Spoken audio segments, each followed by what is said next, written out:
आज हम इंट्रोडक्शन ले रहे हैं to the formation of a company. पहले तो आपको समझना पड़ेगा कि जो कंपनी है एक रजिस्टर्ड एसोसिएशन है। What is meant by registered association? उसको हम इनकॉर्पोरेशन भी बोलते हैं। ठीक है, रजिस्टर्ड एसोसिएशन है। रजिस्टर्ड कौन करता है? Registrar of companies. हर एक स्टेट में एक एक रजिस्ट्रार रहता है। नाउ एक सिंपल सा कायदा समझो। कंपनी कायदे से शुरू होगा, कायदे से बंद होगा। मतलब यदि तुमने खुद से बिना रजिस्टर के कोई नाम का कंपनी ऑपरेट किया तो वो इलीगल माना जाएगा, वो इंसान अरेस्ट भी हो सकता है। सो बिकॉज कंपनी में लाखों शेयर होल्डर्स होते हैं, उसके कायदे क्या है? बहुत स्ट्रिक्ट बनाए गए। और 2019-20 के आसपास 3-4 साल पहले 15 लाख कंपनीज थे और गवर्नमेंट ने जब चेक किया तो पाया 3 लाख नकली कंपनीज थे, टैक्स चोरी के चक्कर में फॉर्म हुए थे। तो गवर्नमेंट ने 3 लाख कंपनीज के रजिस्ट्रेशन कैंसिल कर दिए थे। तो जो कंपनी का रजिस्ट्रेशन है, जो फॉर्मेशन है, अब प्रॉपर प्रोसीजर्स पहले भी था लेकिन अभी और टाइटन अप कर दिया है गवर्नमेंट ने। तो रजिस्ट्रार ऑफ कंपनीज को जवाबदारी दी गई है कंपनी को रजिस्टर करने के लिए। रजिस्ट्रेशन का एक और नाम क्या है? इनकॉर्पोरेशन। तो जिन लोग को आइडिया आता है कंपनी शुरू करने का, उन लोगों को क्या बोला जाता है? प्रमोटर्स। और जो स्टेप्स वो लेते हैं कंपनी को शुरू करने के लिए, उसको क्या बोलते हैं? क्या बोलते हैं? प्रमोशन। सो जिनको आइडिया आता है कंपनी शुरू करने के लिए, उनको प्रमोटर्स बोलते हैं। अच्छा, जब कंपनी आप फॉर्म करना चाहते हो तो आपके पास वैसे तो 10-15 वेराइटीज है। जैसे आर्ट, साइंस, कॉमर्स, उसके अंदर अलग अलग कोर्सेज आएंगे, बीबीए और सो ऑन।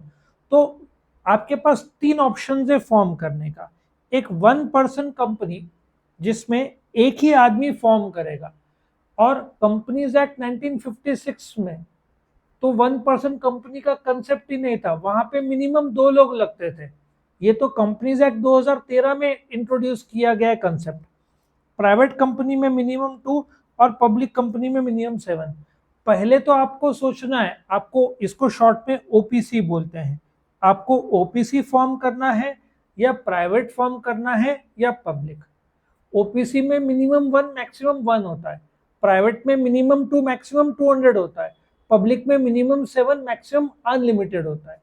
ऑफ कोर्स उसमें डायरेक्टर्स के नंबर वो सब आगे का टॉपिक है। फिर जब आपने ओपीसी, प्राइवेट और पब्लिक 3 में से आपको ऑप्शन मिलेगा, आपने सोचा कि चलो मैं पब्लिक फॉर्म करता हूं। उसके बाद नेक्स्ट आपको डिसीजन लेना है कि क्या आप लिमिटेड बाय शेयर्स फॉर्म करना चाहते हो, क्या बाय गारंटी और अनलिमिटेड। ये टाइप्स ऑफ कंपनी का मैंने अलग से वीडियो बनाया है, लेकिन मैं शॉर्ट में आपको बता दूं तीनों प्रकार। इसके मैंने डिटेल एक्सप्लेनेशन दिया है। 10 रुपए का शेयर है, आपने 7 रुपीज पे किया, कितना पे करना बाकी है आपका? 3 रुपीज। अब कंपनी को घाटा होता है और कंपनी बोलती है 5 रुपए का घाटा है, आप 5 रुपए दो। लेकिन आप as a share holder company को कितना देंगे? एक शेयर का बाकी का रकम कितना था? 3 रुपए था, तो आप 3 ही रुपए कंपनी को दोगे, 5 रुपए नहीं दोगे। और आपने 10 रुपए दिया, अगले साल आ गया, कंपनी को घाटा हुआ 4 रुपया, आप कितना दोगे कंपनी को? 0, क्योंकि आपने शेयर का पूरा रकम दे दिया। तो ऐसे टाइप का शेयर जिसमें आपकी जवाबदारी कंपनी के प्रति वो लिमिटेड बाय शेयर्स ही है, मतलब शेयर का रकम आपने दे दिया तो आपकी जवाबदारी क्या हो जाती है? खत्म हो जाती है। कंपनीज लिमिटेड बाय गारंटी वो प्रकार की कंपनी है जिसमें आपने गारंटी दिया है कि यदि कंपनी बंद हो जाए तो 10 लाख रुपए आप दोगे। अभी अलग से मैं वीडियो बनाऊंगा memorandum of association, articles of association का। मेमोरेंडम ऑफ एसोसिएशन में एक कैपिटल क्लॉज है या एक लायबिलिटी क्लॉज है। लायबिलिटी क्लॉज में आप एक रकम बोलते हो 10 लाख, तो कंपनी जब बंद हो जाएगी तो ही वो रकम एक्टिवेट हो जाएगा, उससे पहले नहीं। तो कंपनी लिमिटेड बाय गारंटी वो कंपनी है जिसमें आपने वो रकम प्रॉमिस किया है और वो रकम आप तब दोगे जब कंपनी बंद हो जाएगी, लॉस में तभी भी नहीं। तो ऐसे टाइप के कंपनीज को कंपनीज लिमिटेड बाय गारंटी। आप पर है, आप कौन सा प्राइवेट पब्लिक में भी लिमिटेड बाय शेयर्स फॉर्म करना चाहते हो क्या अनलिमिटेड? जैसे आपने कॉमर्स लिया फिर उसमें बीबीए करोगे, क्या बीकॉम करोगे, क्या बीएमएस करोगे, क्या बीबीआईबी करोगे, क्या बीसीए करोगे, बहुत सारे कोर्सेज है ना बीकॉम के अंदर। तो पब्लिक लिमिटेड में कौन सा? लिमिटेड बाय शेयर्स, क्या लिमिटेड बाय गारंटी, क्या अनलिमिटेड कंपनी। अनलिमिटेड कंपनी में क्या था, ये सेम एग्जांपल लेता हूं, आपको 3 रुपए देना था, लॉस 5 रुपए हुआ तो आपको 5 रुपए देना पड़ेगा, क्योंकि वो अनलिमिटेड टाइप ऑफ कंपनी है। आया समझ में आपको? ये तीन आपको सोचना है। अब स्टेजेस इन फॉर्मेशन का मैं अलग से वीडियो बनाऊंगा, क्योंकि इसमें प्रमोटर स्टेप्स लेगा कंपनी को फॉर्मेशन को।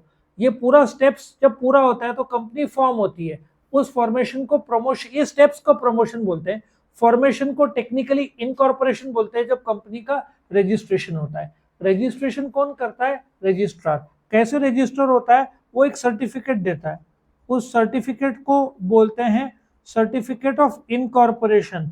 इससे कंपनी का जन्म होता है और वो सारे स्टेप्स आप लेते हो जिससे कंपनी अस्तित्व में आती है, उसको सर्टिफिकेट ऑफ इनकॉर्पोरेशन बोलेंगे। अब तुम्हारे कोई क्वेश्चन है? नहीं? तो ये वीडियो खत्म होता है। स्टेजेस इन फॉर्मेशन और बाकी के मैं अलग वीडियोस में बनाऊंगा।